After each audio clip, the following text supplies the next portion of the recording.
In 2005, I was 15 years old and a brand new orphan. My mom had left me long ago, and dad had gone back to jail only 2 weeks before my 17th birthday. Yeah, gone back, meaning he's been to jail more times than I can count. I was picked up by my uncle on the same day my father had been arrested. Uncle knew dad was going away for a while. He told me I could stay with him until I turned 18. Uncle hated my dad, and for good reasons too. They were brothers, but so different. My father is a lifelong drunken crook, and uncle is ever so stoic, but an upstanding citizen and a devout Christian. The complete opposite of my father. Anyway, I was told I'd be using the basement as my space. He told me that he'll be installing a bathroom and a small sink for me there. I was told to respect the privacy of his family and that they would do the same for me. Uncle didn't say it outright, but he wanted as little interaction as possible between me and his children. He knew I'd be a bad influence, and he was right too. Even today, I still carry my father's burden. Some of his bad habits have definitely rubbed off on me when I was young. It took me a while to shed most of them. Anyway, I was transferred to the same school that my cousins attended. My uncle had 2 kids. Damien was the younger one, he was 14 at the time, and Jessica was 16, a year older than me. We didn't interact much in school. I think they were told by my uncle to stay away from me. Don't get me wrong, they weren't bad kids. In school, Damien was always the one to say hi first, and he was always full of smiles. Jessica was also nice. She always offered to give me a ride home, although I always felt as though I had to decline. Think of it as a courtesy to my uncle. Keeping myself at a distance from his children was the least I could do for him for taking me in. After spending 2 months at uncle's, he began to soften up a bit. I wasn't getting good grades in school, but I was passing. I kept the basement in an immaculate condition, even the spaces I wasn't using. I would also mow the lawn and clean the gutter on a regular basis. I had hoped to appeal to him that I wasn't as bad as my father. I remember one day Uncle had asked me if I wished to go to church with him and his family. I said yes, and for the first time, I saw my uncle being happy of what I said. 6 months in, I still wasn't all that close to my uncle and his family, but I'll say this, we were definitely much more comfortable with each other's presence. One day, some 8 months after having moved to my uncle's, I was walking home after school and about half a block away from my uncle's. Around that time, the only car I should be seeing in the driveway was of either Jessica's or her best friend's. But I saw a car that looked very much like the one that belongs to Marcus. Marcus was a senior in our school with a bright future in drug dealing and assault. As you might imagine, the sight of his car was enough to make me nervous. I walked into the house and heard the music playing loudly on the 2nd floor. I had never once been to the 2nd floor up to that point. I had set my boundary to the entrance and the kitchen. But on that day, I had to break that boundary. I went upstairs and thought for a second if I should knock on Jessica's door or not. Things were going well with this family, and I didn't want to ruin that. After a minute or two, I had decided to check on her and knocked on the door. Seconds passed, but nothing. I knock again, still nothing. That's when I tried opening the door and found it to be locked. I don't know what it was that made me feel urgent, but something inside of me told me to break the door down. I did. I squared up my shoulder, then began ramming the door with all I had. As it turns out, house doors are useless. 5 hits were all it took for the door frame to break.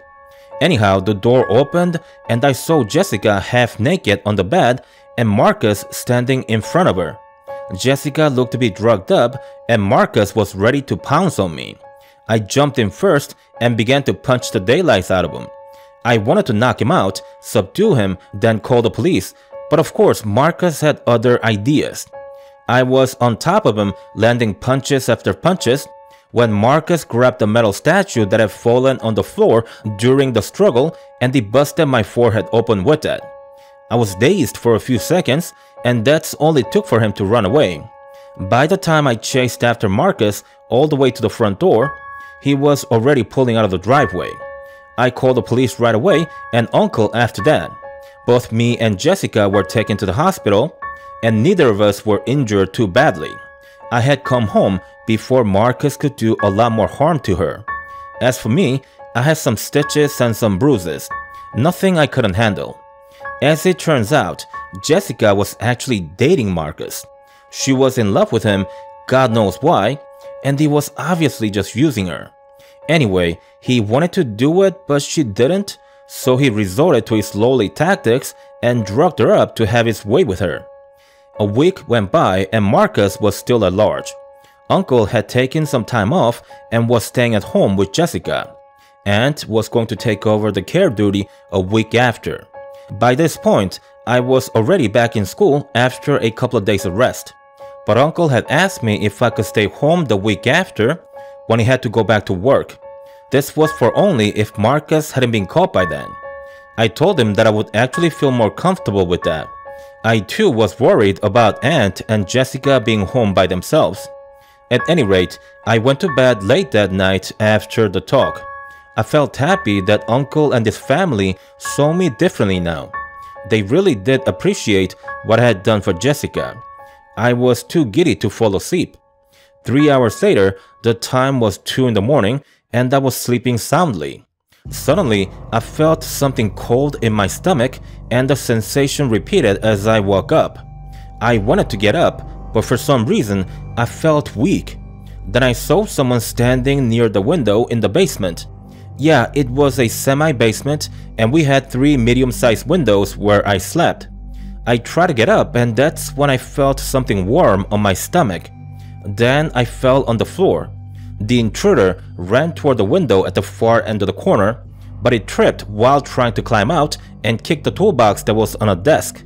That made a loud noise and I could see that the intruder was panicking as he climbed out the window. I was lying on the floor and I put my hand on my stomach. I could feel my shirt had gotten wet and it was warm. That's when I realized I was bleeding. I tried to scream for help, but try as I might, I could only make faint sounds. I thought I was going to die, but then I heard someone coming down from upstairs. Uncle had heard the toolbox falling on the floor and he had come to check on me.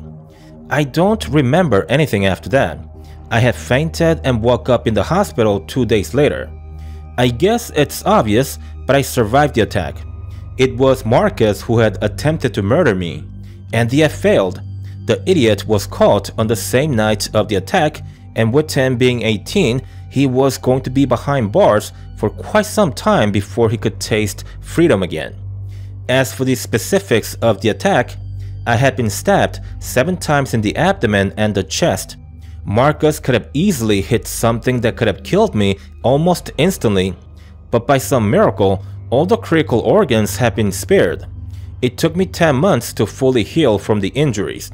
By that point, Uncle had sold the old house and we had moved into a bigger one. In the old house, there were only 3 bedrooms, and that's one of the reasons why I stayed in the basement. Uncle wanted me to have a proper room. I appreciated that he went through all that trouble just to put me in a bedroom. I've been living a trouble-free life after that.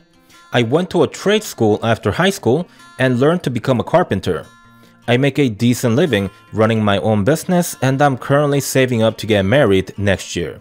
As for Uncle and his family, they are all doing well. Uncle is still strict and stoic.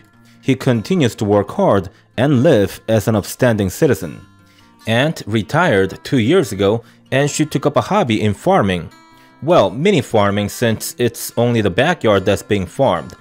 Also, Damien moved to Georgia after college graduation. He was hired by a company that's situated there.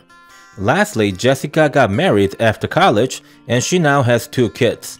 I still have nightmares about the night of the attack, if you can believe that. I'm 6'4", 240 pounds.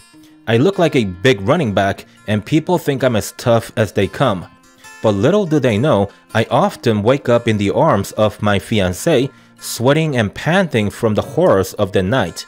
I've been seeing a shrink for the last 6 months and I think it's been good for me. Elizabeth, That's my fiancée, by the way. She suggested it for a couple of years now, but it took me a while to accept that I needed help. I want to get better. I think I am getting better.